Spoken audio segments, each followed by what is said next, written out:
Well, Eckerd's gone away. What happened? Well, JCPenney bought them and decided that they really didn't care about building relationships with customers. They wanted to sell the company, and now you can shop at CVS, thank you very much, and Rite Aid.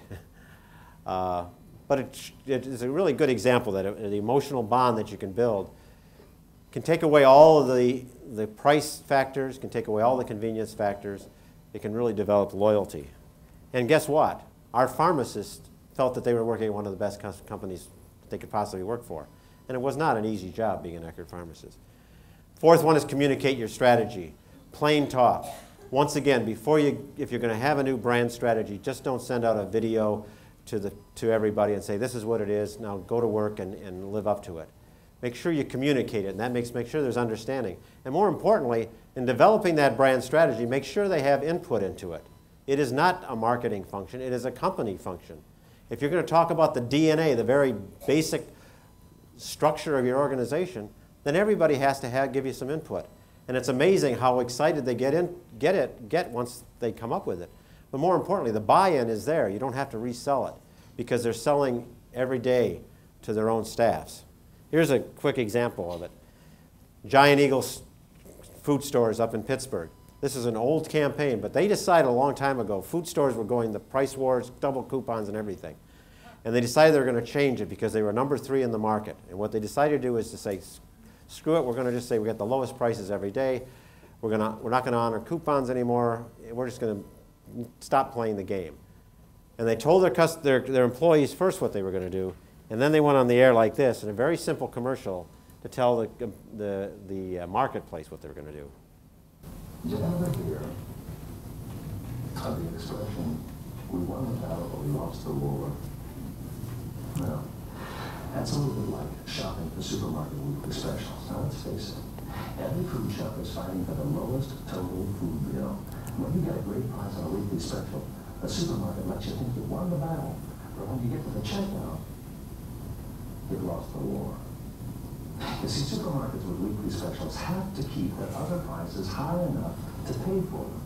You win on the weekly special, but you lose on everything else. With Giant Eagle's absolute minimum prices, you get low prices on every item, every day. And unlike weekly specials, absolute minimum prices don't go right back up. They stay low. So you don't have to fight the battle all over again. Next week, the new Giant Eagle. They'll change your mind about how you should shop for food. Well, did they change everybody's mind? Yeah, they became number 1 within 6 months in the marketplace against people like Kroger and Giant Foods from the East Coast. But more importantly, what they did there, in order to be able to live up to that, and it was pretty convincing sales pitch. And by the way, there was no item, there was no price. But the reason it was so convincing is because they had to make sure that their buyers understood that, the stores understood it, everybody understood that. They were going to be low price every day.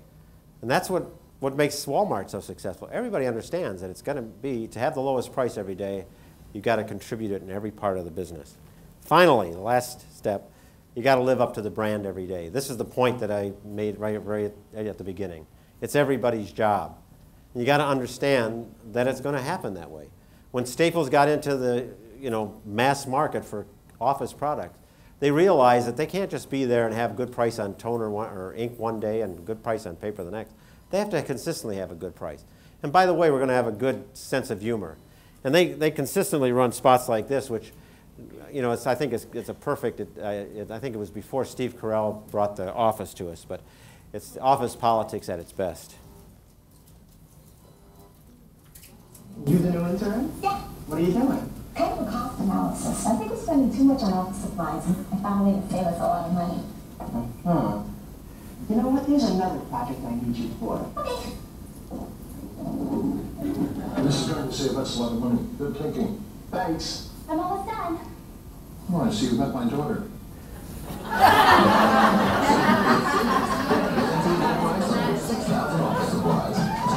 Yeah, we've got that. They've always had a sense of humor, but they've also made it very clear that, yeah, they've got that. Because when you need office supplies, you need them at a good price, and you need what it is you're looking for that day. You don't want to have to come back. And Staples has done that more successfully than anybody else. Let me finish by talking about total brand integration. It's a program that another consultant and I, a former partner of mine, have developed. And the whole idea is, unless you integrate the brand into the organization, it's not going to be successful. And so we've got five ways of doing it. It's kind of to repeat some of the things that I've said already today, but I think it's very important to understand that integration of the brand into everybody's job is the most important thing you can do. First of all, you got to define the brand strategy. Conduct a brand audit to ensure that your brand strategy is on target, but most importantly, it's understood by everyone in the organization. Secondly, define and assess your people to ensure that you hire and keep the ones that can live up to the brand promises. Not just keep people because they've been there for a long time, but they can live up to the brand promise that you've gotten, that they really buy into it. Determine the DNA of your best performers. There are a lot of systems out there right now to be able to determine what are the behaviors of your best performers. Match that when you hire those. And don't settle for anything less. Define and research your people just as you do your customers. We spend a lot of money on consumer research, but we forget to research our own people and see how they feel about the organization and how they feel about the business. Communicate and align the strategies and standards throughout the organization. If I've said it once, I've said it probably 10 times this morning. Make sure that you communicate that brand strategy in and out, day in and day out, every day to your employees. And then they'll live up to it. And finally, when you hire people, you don't just take somebody that can fog up a mirror when they breathe on it, which a lot of retailers do these days. You have to get the right people, and if they're not the right people, don't hire them, because all they're going to do is cost you more money in the long run. Remember, meet the standards of your brand and the DNA you've established. In other words, live up to the brand every day. In closing, the whole point of this is that you got to have a strong brand. And if you're going to have a strong brand, you need to have the right people. For profits, though, you need the right people to perform. Period. End of story. Thank you very much.